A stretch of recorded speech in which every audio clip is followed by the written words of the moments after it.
Yo, yo, yo, YouTube. Time for another mail day. Got a pretty good mix of stuff. A couple of steals. One really unfortunate situation. Some stuff for the PC. A couple lots. And a local trade that I did. So let's get started. First one is for the PC. This is a 2004, I believe. Yeah, 2004. Finest refractor. Really like the design from this year, and the refractors are numbered out of 199. So fairly rare. They serial numbered them that year, so I was happy to pick that up for a good price. Really trying to round out my refractors and things like that, as those are getting scooped up fast, especially now that vintage is so hot. I got a 22 karat Packer Belia Edge insert. Again, got it for what I thought was a pretty good price. These aren't numbered, but they're actually pretty rare. This is from 96. Obviously pretty cool looking with that prismatic surface, and then it's got the 22K. You can see it says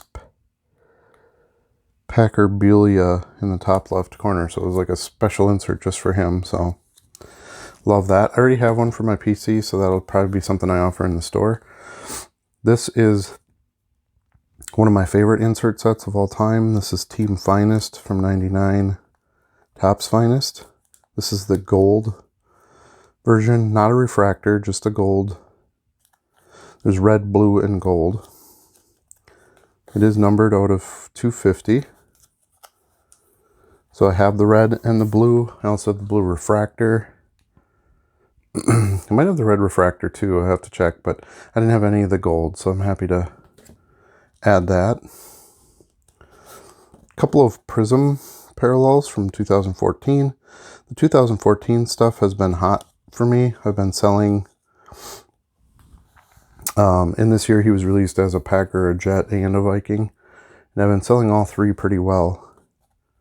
So I was excited to pick up a couple of the inserts. This is the silver. And then this is the blue wave. And I believe this one is numbered. Yeah, out of 99. So a couple cards for the PC there. This card has become a standard in mail day videos lately. I've been picking these up for 35 bucks and flipping them for 55.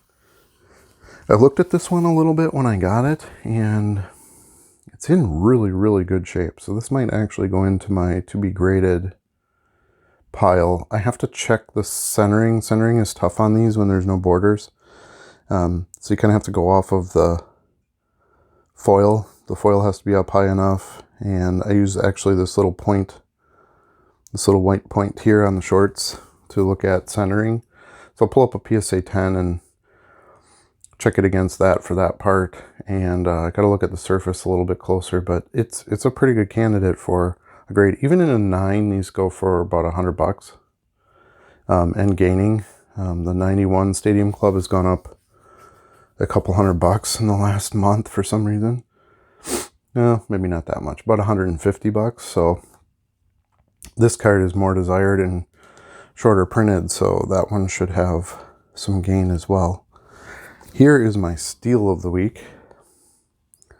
This is a certified pack inserted autograph from Topps Heritage. These marks aren't on the card, they're just on this case. I got this for 25 bucks plus free shipping. So it does pay to take chances on cards that look like they're too good to be true on the deals. It is a sticker auto, but that's okay. It's got a nice photo. I like the Heritage style, you know, a little more classic looking. It does have the Topps auto-authenticated stickery thing on the back that they were doing at that time. So it's from 2006 Heritage. Beautiful card. Favre autographs generally go for around 200 bucks. It's not a numbered card or, you know, a super desirable set or anything like that, although Heritage does definitely have its following, and it's not being made anymore. But this card should easily go for 180 to 250, so 25 bucks. Thank you very much. I'll take it. It even came in the One Touch. I mean, One Touches are $4, and no shipping, so that was probably another $4. So, you know, I got $8 worth of value just out of the free shipping and the One Touch. One of my best pickups I've ever had right there. I like to add autos to my collection, but I want them at a good price. There's a lot of autos out there, and I don't think that that's the best way to spend your money on Brett's cards. This one's pretty cool. I got this from Canada. You might have seen this on my How to Find Deals and Steals video. This is the Purple Infinity version of the 2000 Quantum Leaf. It's bad pictures in the post, and it wasn't listed correctly. This is numbered out of 50, which for a card in 2000 is extremely low print. They did these infinity parallels for most of the cards. I think there's like a red one. The base cards are actually blue. What's funny about this is he had written the prices on there as the value had changed. It was 20 bucks and then 50 bucks. I'm not sure what that first one is, 90? So it went from 90 and then down, I guess. I don't know. And the last time it was valued was 2015, at least according to the sticker. So I thought that was pretty funny because I got it really cheap. I like to buy stuff that has international post because people are afraid to buy it and it has to be sold pretty much at a discount to get a buyer. And I'm not afraid of the international post. As a matter of fact, what's ironic about this is this card shipped from Canada and it came faster than some of the stuff shipped in the United States. So that was a great deal. So don't be afraid to buy from other countries. You know, do your due diligence, look at feedbacks and ship times and things like that, comments from other buyers or sellers. But this is a pretty good one to add that I wouldn't have gotten for that price otherwise. Now we'll look at our Debbie Downer. So this is a package that was sent to me on May 13th. And I got it this week. So this is what our lovely post office is doing to our mail. Now, this is a education in what not to do too when you're mailing. It's a pretty weakly padded, little padded envelope. I mean, which is still better than like a PWE, but as you can see, it's almost entirely flat. So the bubbles inside didn't do much. And the card was just in there in a top loader. So this is a Fleer Brilliance 1998 Peyton Manning. Basically completely valueless because it got bent virtually in half. So I'm going to hang on to it because I like to keep stuff like this, but I almost couldn't get it out of the top loader. It was bent so bad the card almost wouldn't come out. So it's unfortunate. I was buying Peyton Manning rookies at pretty cheap prices at that time. I think I maybe paid $10 for this card. I think Fleer Brilliance is also a very underrated set.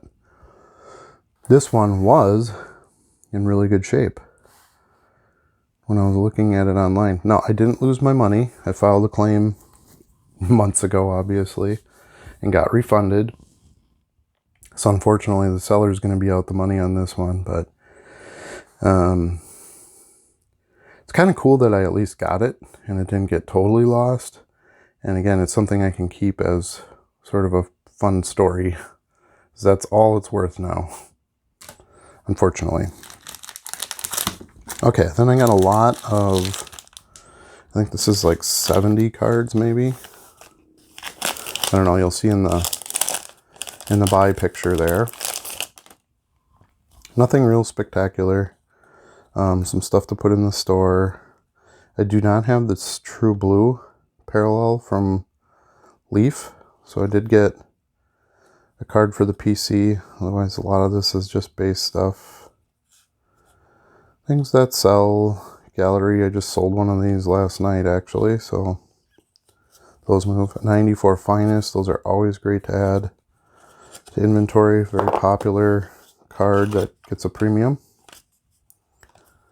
Some action pack. This is a parallel, the Ultimate Skybox Impact.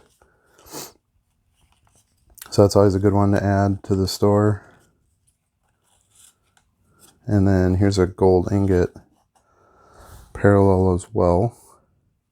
I like the gold ingots. They're not huge sellers. They're not super rare or anything, but at this point I'm kind of like a parallel of anything I'm enjoying because I have pretty much all the base cards. So let's see what's in this pack here. Starting off with EX is never bad. Some SP, some Stadium Club, some more action packs. The preferred insert. This is the playoff Super Bowl one. Not rare, real rare or valuable, but some Bowman's Best. And then let's take a look at the last pack. There's a Game Day in here, which is probably pretty worthless at this point based on the way it's packed in here. And they're tall boy cards, and yeah, you can see it's pretty curled up. But Luna might like that one. She's having fun getting some cards from me, and she doesn't really care about the condition. Obviously, she's sick, so I've been throwing her some stuff as I get it. A couple Emperors of the Zone, those will do okay. 97 Stadiums have been a good seller lately. Elite 2000 Stadium. Oh, that's the last one here. Ooh, and an EG Gold. Those have a interesting sales pattern too. I'll sell a bunch at a time and then none for a while. So that's that lot. Put these back away. I'm just going to leave the Game Day out of here because it kind of screws up how they go in the team bag. Sort those later. And here's a pretty big one. This is a 95 Finest Refractor. I've tried buying this card on a couple of good deals a few times, and every time I get the card, it's not actually a refractor. Back then, when they made these cards, they didn't indicate refractor anywhere on the card. It wasn't numbered or anything like that. I think refractors were basically one per box back then. I know they were in 94. I'm pretty sure it was about the same in 95. But excellent design. The refractor really shines nice on it. It's got the coating on it still. It's a tad off-centered top to bottom, I believe, but not by a lot. I think it's a pretty. I think the eye appeal of it is pretty darn good, and I got it for a price I really wanted to get it for.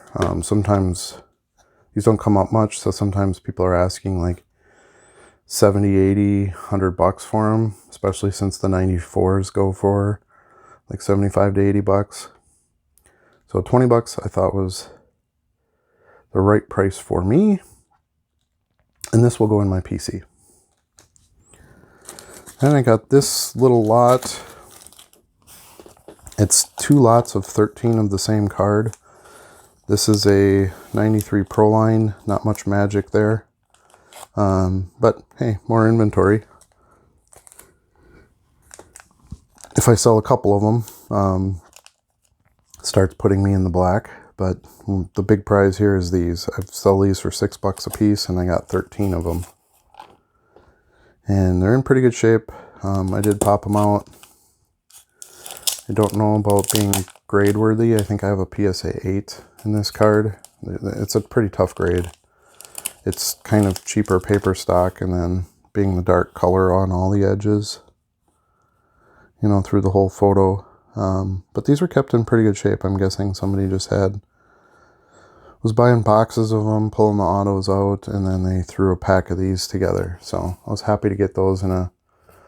I don't really see these in like quantity lots ever. So, and I think I'm down to like maybe 2 or 3 of these. I get them in and they just start to sell. And I do sell them in quantities at time. If you looked at my sales day videos, sometimes people are buying 2 or 3. I think I even sold 5 at a time once at my price. So no brainer, pretty quick flip, and some easy money there. I will look through those a little bit closer. If I feel like I can get a 9 or a 10 out of one of those, I'll set one aside. I do have a pretty good one set aside currently in my to be sent to PSA stuff. So I'll compare it to that and see if we've got a winner out of that pile. Here's a Superman, just a single card that I bought for the store. Got it pretty cheap, and again, these are a huge seller, and a lot of times they sell in quantity, so I just keep trying to pick them up as I can. Even if I got to sit on it for a while, it's a small investment, and if it flips, you know, I easily quadruple my money on the deal. So I think I charge $4 for these now, 4 or 5.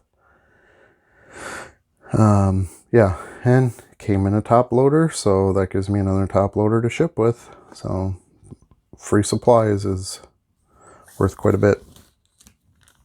And then I got this strange little lot. It came with a pack wrapper from the Collector's Choice Green Bay Packers Championship packs, which was like a local Shopko exclusive product. I remember going to the stores, the Shopko stores, and there were just boxes upon boxes of these on the shelves. I think they were down to about 25 cents a pack at one point, and I should have bought every single one of them, of course, in hindsight. Even if I just stuck them away, sealed. But anyway, this is a wrapper from that, so that's actually kind of cool. I'm probably going to hang on to that. I'll just throw it in a card saver or something, and it'll be a neat little wrapper to maintain. But the main reason I bought this lot was I got a few starting lineups cards. I think the silver Super Bowl version I still need. The other ones I know I have, but it's one of those oddball, can't get them in a pack type of things where there are collectors looking for these and pay a premium for them. So I think this is a 90, this is a 97, this is a 2000, and this is a 2000. So these two are 2000 and this one is 1997. So the classic doubles came with a Bart Starr figure and card as well. And then this Super Bowl one was also doubles. I think it was him and Elway because they played against each other in the Super Bowl. So they were kind of honored that. And then obviously this was just a Favre figure issued that year. So that's those. And then last but not least, let me get these out of here. Made a local trade, a friend of mine who's also doing Favre stuff. Probably should have videotaped it, but anyway, he buys lots and is pretty far in his collection too, so he just saves all the extra stuff that he doesn't need for his PC, and we do a trade out. So I buy mostly PSA stuff for my PC, so extra PSA cards. He doesn't really buy them, so extra PSA cards are something he's building his collection on, and then we don't have to pay for shipping and stuff like that. A lot of times I'll buy PSA cards in lots of, 5 or 6, and I only need 1 or 2 out of the lot, things like that. So if it's something he needs, we just throw it to the trade pile, and then I have a pretty good idea of things he's looking for, and when I can find them on deals, I'll pick them up and throw them in his pile to go towards the trade. So I got about 1,100 cards, I think, from him. So nice pickup there. We haven't been able to meet up in a while due to the pandemic and just some, a lot of other stuff going on, but it was really nice to catch up and see them again and dig through some collections and show off some of my stuff, and of course leave with some new things to add to the store. So anyway, so got a lot of inventory work to do, but that's okay. I enjoy that part to a large degree. And once you have the listing created, it's not that much work. You just simply go in and change quantities. Anyway, that's it for today's mail day. Thank you for watching. Please like, subscribe, and ring the bell if you'd like future notifications on my videos. And hopefully we'll see you soon.